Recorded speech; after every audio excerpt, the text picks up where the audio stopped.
బాధితులను పరామర్శించిన దెందులూరు ఎమ్మెల్యే చింతమనేని ప్రభాకర్ దెందులూరు నియోజకవర్గంలోని గోపన్నపాలెం ప్రాథమిక ఆరోగ్య కేంద్రంలో చికిత్స పొందుతున్న 9 మంది చిన్నారులను స్వయంగా పరామర్శించిన దెందులూరు ఎమ్మెల్యే చింతమనేని ప్రభాకర్ విద్యార్థులంతా క్షేమంగా ఉన్నారు, ఎవ్వరూ ఆందోళన చెందవద్దని ఎమ్మెల్యే ప్రభాకర్ తెలిపారు.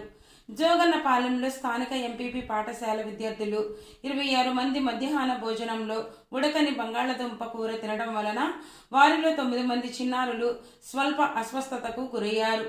ప్రస్తుతం అందరి పరిస్థితి నిలకడగా ఉందని, మెరుగైన పర్యవేక్షణకు ఏలూరు సర్వజన ఆసుపత్రికి తరలిస్తున్నామని, ఘటనపై తక్షణమే విచారణకు ఆదేశిస్తామని, మరోసారి ఇలాంటి ఘటనలు పునరావృతం కాకుండా చర్యలు చేపడతామని దెందులూరు ఎమ్మెల్యే చింతమనేని ప్రభాకర్ తెలిపారు.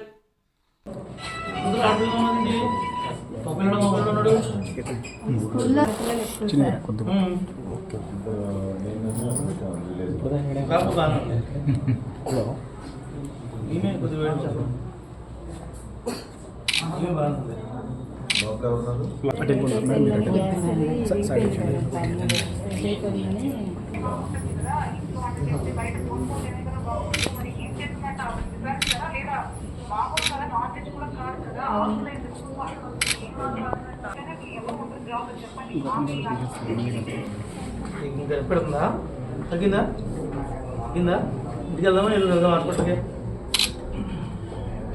చెప్పు ఏమి తీసుకెళ్దాం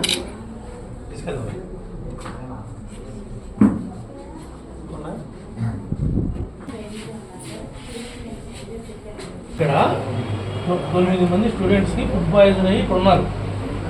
వాళ్ళని ఇమీడియట్గా ఏలూరు షిఫ్ట్ చేయాలి. ఇంకో 2 బండి కూడా పంపండి, ఒక బండి సరిపోదు.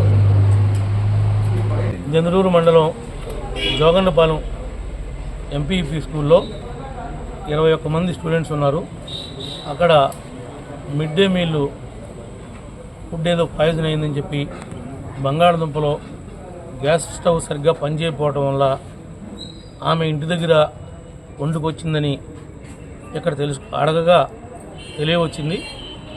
దానివలన కొద్దిగా పిల్లలకి టెంపరేచర్ రావటం, వామిటింగ్స్ కలగటం, ఇబ్బంది, స్టమక్ పెయిన్ రావటం, ఈ కారణాలతో 9 మంది విద్యార్థుల్ని ఈరోజు పిహెచ్సిలో అడ్మిట్ చేశాం.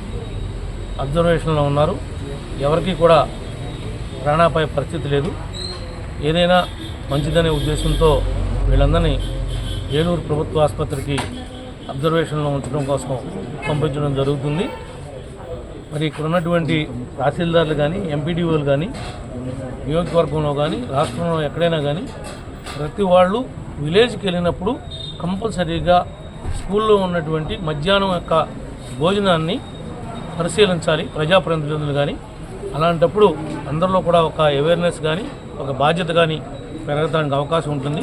కాబట్టి ప్రతి ఒక్కరూ ఆ రకంగా ప్రయాణం చేయాలని చెప్పి తెలియజేస్తూ, ఈ యొక్క ప్రమాదంలో, ఈ పాయిజనింగ్ విషయంలో ఎవరికి కూడా ఏ రకమైనటువంటి ఇబ్బంది కలగదని చెప్పి మేము నమ్ముతున్నాం.